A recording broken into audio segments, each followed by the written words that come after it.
بسم الله الرحمن الرحيم. الحمد لله رب العالمين والعاقبة للمتقين ولا عدوان إلا على الظالمين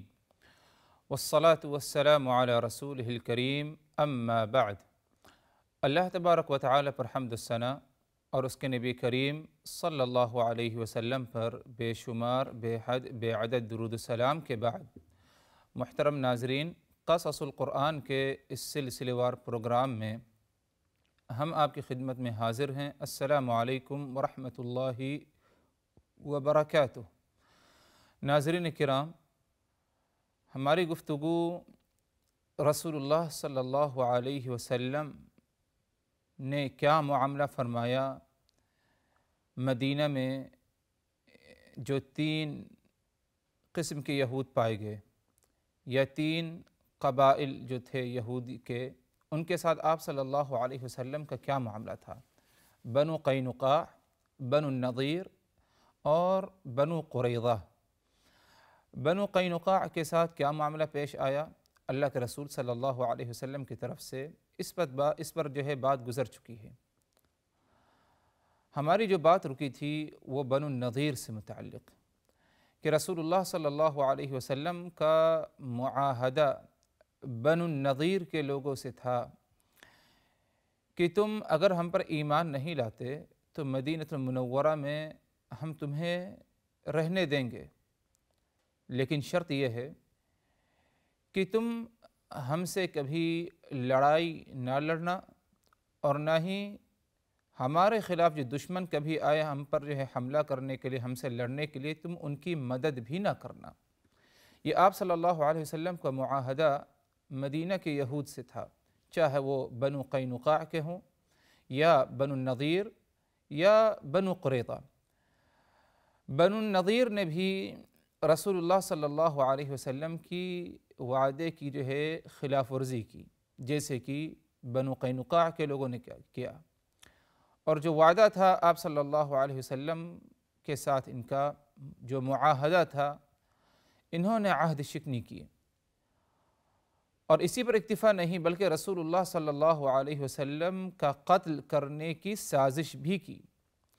آپ صلی اللہ علیہ وسلم نے ان کا محاصرہ کیا، اور آپ صلی اللہ علیہ وسلم نے ان کو قتل کرنا، ان کے خلاف لڑنے کا اعلان کیا۔ صحابہ کرام اکٹھا ہو گئے، یہاں تک کہ ان کو گھیر لیا گیا، اور ان کے اطراف میں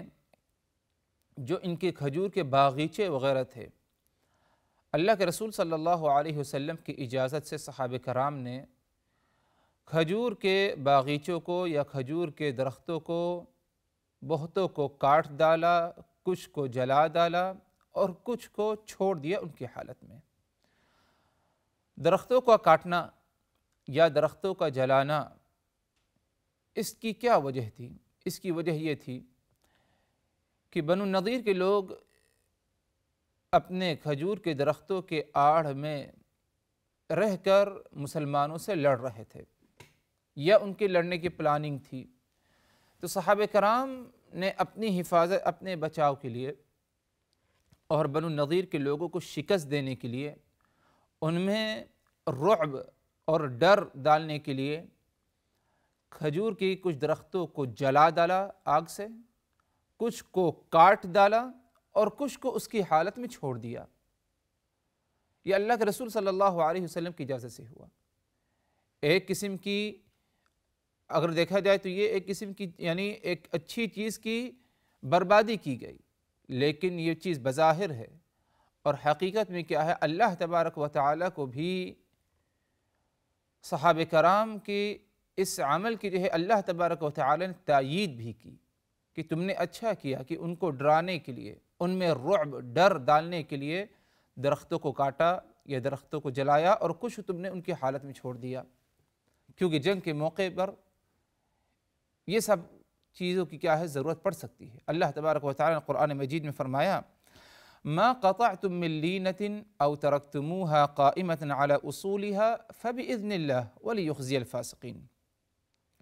تم نے جو کوئی کھجور کی درخت کو کاٹا ما قطعتم من لینہ، کھجور کے درختوں کو جو تم نے کاٹ ڈالا، او ترکتموہا قائمۃ علی اصولہا، یا کچھ کو تم نے ان کی حالت میں چھوڑ دیا، فبإذن اللہ، یہ سب اللہ تبارک و تعالی تمہارے اس عمل سے راضی تھا، وَلِيُخْزِيَ الْفَاسِقِينَ، اور اللہ تبارک و تعالی کو یہ عمل اس لیے پسند آیا کہ فاسق جو ہیں، فاسق سے مراد ادھر بنو النضیر کے لوگ، ان کے اندر ڈر، دہشت اور ان کو ذلت اور رسوائی کا سامنا کرنا پڑے۔ اور یقیناً یہود بنی نضیر کو ذلت اور رسوائی کا سامنا ہی کرنا پڑا جب صحابہ کرام نے درختوں کو کاٹنا شروع کیا، درختوں کو جلانا شروع کیا۔ دشمن دیکھ رہا ہے، ان کے اندر رعب، ڈر بس گیا، اور جب رعب، ڈر آیا تو شکست بھی جو ہے آسانی سے کیا ہے، شکست کا انہیں کیا ہے، سامنا کرنا پڑا، ذلت اور رسوائی کا سامنا کرنا پڑا۔ تو اللہ تبارک و تعالیٰ نے فرمایا ما قطعتم من لینۃ او ترکتموہا قائمۃ علی اصولہا فبإذن اللہ ولیخزی الفاسقین، تم نے کھجور کے درختوں کو جو کاٹ ڈالا یا ان کو کچھ کو جو ہے ان کی حالت میں چھوڑ دیا، فبإذن اللہ، یہ سب اللہ تبارک و تعالیٰ کے حکم سے جو رسول کے ذریعے تم کو دیا گیا، اور اللہ اس عمل سے راضی تھا، ولیخزی الفاسقین، اور اللہ تبارک و تعالیٰ کی طرف سے یا اس کے رسول کی طرف سے اجازت جو ملی، کیوں؟ تاکہ فاسقوں کو یعنی بنو النضیر کے لوگوں کو ذلت اور رسوائی کا سامنا کرنا پڑا۔ تو یہ صحابہ کرام کا ایک عمل جو پایا گیا غزوہ بنو النضیر میں، کہ درختوں کو کاٹنا یا ان کا جلا ڈالنا یا کچھ کو ان کی حالت میں چھوڑ دینا، اس میں حکمت یہ پائی گئی، وجہ یہ تھی کہ انہی درختوں کے پیچھے، انہی کے آڑ میں کیا ہے، کھڑے ہو کر وہ لڑ رہے تھے، اور ان کے جلا دینے سے، کاٹ دینے سے جو منظر سامنے آیا، اس منظر سے ان کے دلوں میں، بنو النضیر کے دلوں میں کیا ہے، ڈر، خوف اور جو ہے رعب پایا گیا۔ اور یہ ڈر، خوف، رعب کس قسم کا تھا، اللہ تبارک و تعالیٰ نے اس کی بھی وضاحت سورہ الحشر ہی میں کی ہے، جیسے کہ بات انشاءاللہ آگے آئے گی۔ بنو النضیر کے لوگوں کو شکست کا سامنا کرنا پڑا، گویا کہ مسلمان ان پر غالب رہے صحابہ کرام، اور بنو النضیر کے لوگ مغلوب ہو گئے۔ ان کے مال کا کیا معاملہ ہوا؟ بغیر کسی لڑائی، بغیر کسی قتل و غارت کے مسلمانوں کو اللہ تبارک و تعالیٰ نے بنو النضیر پر کیا ہے، غلبے سے نوازا، اور بنو النضیر کو مغلوب ہونا پڑا۔ اب ظاہر سی بات ہے کہ جہاں پر مغلوب اور غالب پائے جائیں تو غالب مغلوب کو یا تو قیدی بنا لے، یا تو ان کی گردنوں کو مار ڈالے، یا ان کو جلا وطن کر دے، اور اسی طرح ان کے جو مال ہیں وہ مال پورا کیا ہے، جو غالب ہوا جنگ میں وہ اپنے حصے میں لے لیتا ہے۔ بنو النضیر کے مال کا معاملہ کیا ہوا؟ اللہ تبارک و تعالیٰ نے بنو النضیر کے مال کا ذکر سورہ الحشر میں یوں فرمایا، ارشاد باری تعالیٰ وَمَا أَفَاءَ اللَّهُ عَلَى رَسُولِهِ مِنْهُمْ فَمَا أَوْجَفْتُمْ عَلَيْهِ مِنْ خَيْلٍ وَلَا رِكَابٍ وَلَكِنَّ اللَّهَ يُسَلِّطُ رُسُلَهُ عَلَى مَنْ يَشَاءُ وَاللَّهُ عَلَى كُلِّ شَيْءٍ قَدِيرٌ مَا أَفَاءَ اللَّهُ عَلَى رَسُولِهِ مِنْ أَهْلِ الْقُرَى فَلِلَّهِ وَلِلرَّسُولِ وَلِذِي الْقُرْبَى وَالْيَتَامَى وَالْمَسَاكِينِ وَابْنِ السَّبِيلِ كَيْ لَا يَكُونَ دُولَةً بَيْنَ الْأَغْنِيَاءِ مِنْكُمْ، اے لوگو، اللہ نے جو تمہارے رسول کو مال فیء سے نوازا۔ مال فیء کسے کہتے ہیں؟ ایک ہے مال غنیمت اور دوسرا ہے مال فیء۔ مال غنیمت اس مال کو کہا جاتا ہے جو لڑائی لڑ کر مال کو دشمن سے کیا ہے، لے لیا جائے، اسے مال غنیمت کہا جاتا ہے۔ اور مال فیء کہا جاتا ہے اس مال کو یا ایسے مال کو جو بغیر لڑائی لڑے دشمن کے مال کو لے لیا جائے۔ تو بنو النضیر کے ساتھ جنگ نہیں ہوئی، جنگ کی تیاری تھی، لیکن جنگ شروع ہونے سے پہلے بنو النضیر کو شکست حاصل ہو گئی، رعب، ڈر، اپنا ہتھیار انہوں نے رکھ دیا۔ تو ایسی حالت میں جنگ لڑائی کے بغیر جو مال ملا اسے مال فیء کہا جاتا ہے۔ تو بنو النضیر کا جو مال تھا وہ مال غنیمت نہیں بلکہ مال فیء تھا۔ تو اللہ تبارک و تعالیٰ فرمائے وَمَا أَفَاءَ اللَّهُ عَلَى رَسُولِهِ، اللہ تبارک و تعالیٰ نے جو مال فیء اپنے رسول کو دیا، رسول تک پہنچایا، فَمَا أَوْجَفْتُمْ عَلَيْهِ مِنْ خَيْلٍ وَلَا رِكَابٍ، تم نے اس مال کو حاصل کرنے کے لیے گھوڑوں کو یا اونٹ کو دوڑایا نہیں۔ تم نے وہ مال فیء بنو النضیر سے حاصل کرنے کے لیے تم نے گھوڑوں کو یا اونٹ کو دوڑایا نہیں۔ کیا مطلب گھوڑوں کو یا اونٹ کو دوڑایا نہیں؟ مطلب یہ کہ جنگ کے موقع پر، جنگ جب شروع ہوتی ہے گھوڑے دوڑانے پڑتے ہیں، اونٹ دوڑانے پڑتے ہیں لڑنے کے لیے، تم اس پر سوار ہو کر لڑتے ہو، یا علاقہ دور ہے جہاں سے تم آئے ہو، گھوڑے پر یا کسی سواری پر سوار ہو کر کے تمہیں دشمن کے پاس تک جانا ہے۔ یہ بنو النضیر کے لوگ تو مدینہ ہی کے ساتھ لگ کر رہے تھے، مدینہ ہی کا ایک حصہ تھا، ایک بستی تھی جس میں یہ رہتے تھے، تو تمہیں کوئی لمبا سفر بھی نہیں کرنا پڑا، اور جب تم ان کے پاس گئے تو تمہیں دوڑنا بھی نہیں پڑا، میدان میں اتر کر جم کر لڑائی بھی لڑنی نہیں پڑی، نہ تو گھوڑا دوڑانے کی ضرورت پڑی اور نہ ہی اونٹ دوڑانے کی ضرورت پڑی۔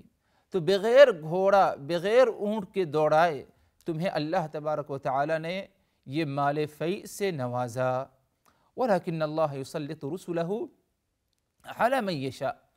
اللہ تبارک و تعالیٰ جب چاہے اپنے رسول کو کسی پر بھی مسلط کر سکتا ہے اور غلبہ دے سکتا ہے۔ ادھر دیکھ لیجئے اللہ تبارک و تعالیٰ نے اپنے رسول آخری نبی محمد رسول اللہ صلی اللہ علیہ وسلم کو اور ان کے ساتھیوں کو یہود بنو النضیر پر غلبہ دیا، مسلط کیا، بغیر کسی لڑائی کے، بغیر کسی جنگ کے، بغیر کسی قتال کے۔ یہ اللہ تبارک و تعالیٰ کی طرف سے تھا۔ تو اللہ نے فرمایا کہ تم نے وہ مال فیء تم تک جو پہنچا بغیر گھوڑے اونٹ دوڑائے، وَلَكِنَّ اللَّهَ يُسَلِّطُ رُسُلَهُ عَلَى مَن يَشَاءُ، اللہ تبارک و تعالیٰ جب چاہے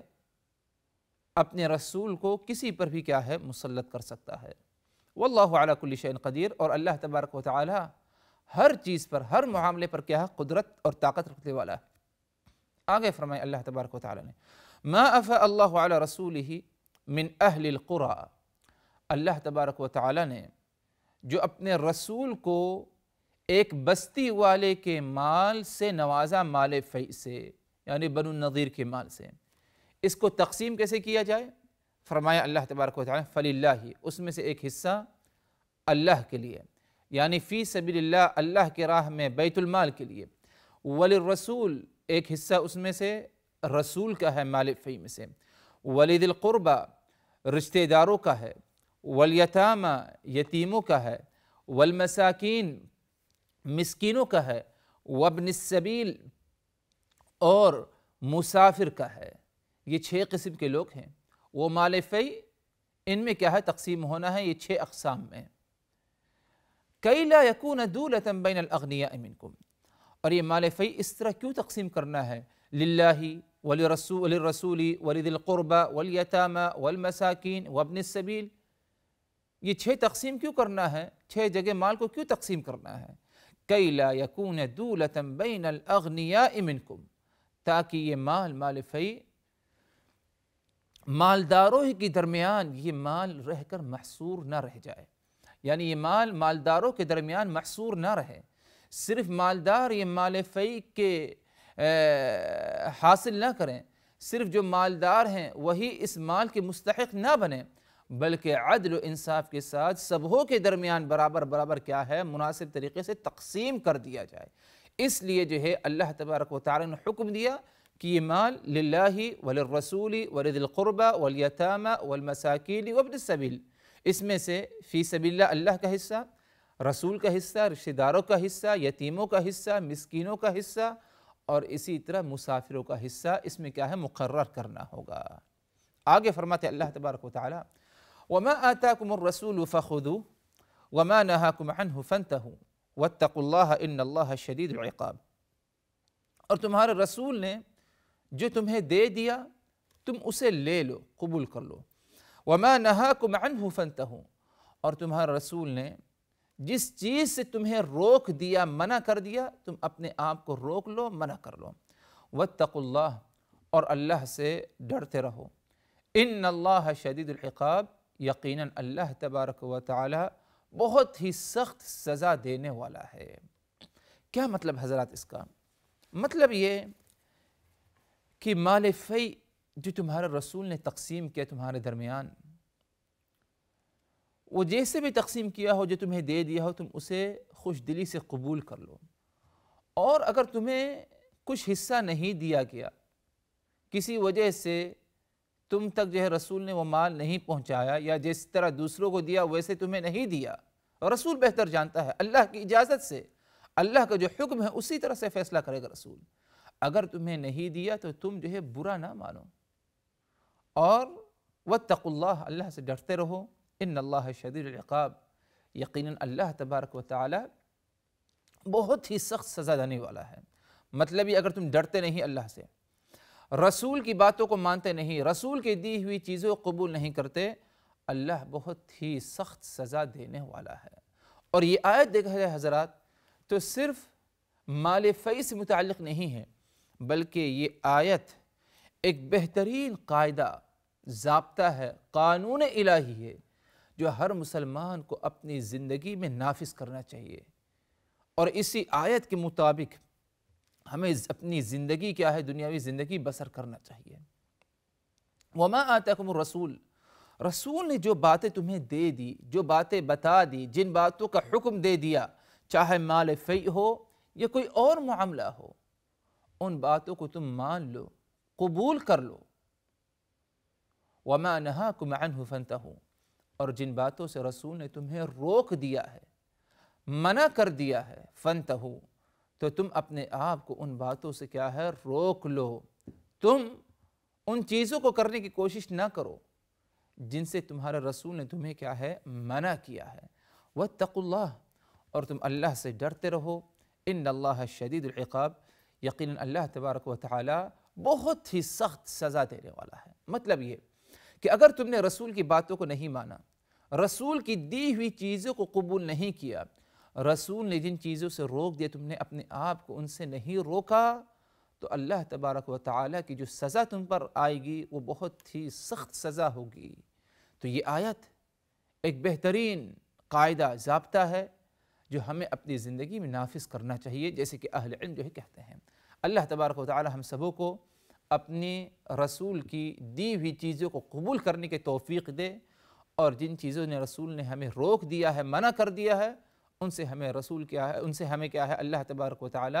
رکنے کی، بچنے کی کیا ہے، توفیق دے۔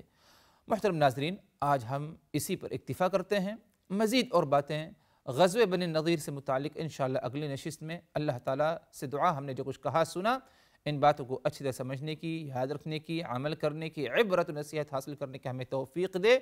وآخر دعوانا ان الحمد للہ رب العالمین، والسلام علیکم ورحمۃ اللہ وبرکاتہ۔